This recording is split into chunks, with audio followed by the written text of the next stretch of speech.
السلام عليكم مشاهدي الكرام، إليكم أبرز لقطات نزال البطل المغربي يوسف خلوتة والألماني يانيك دروس.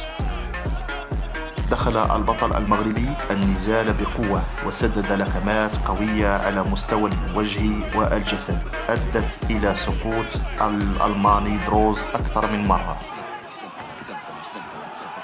تابع المغربي ضغطه في المباراة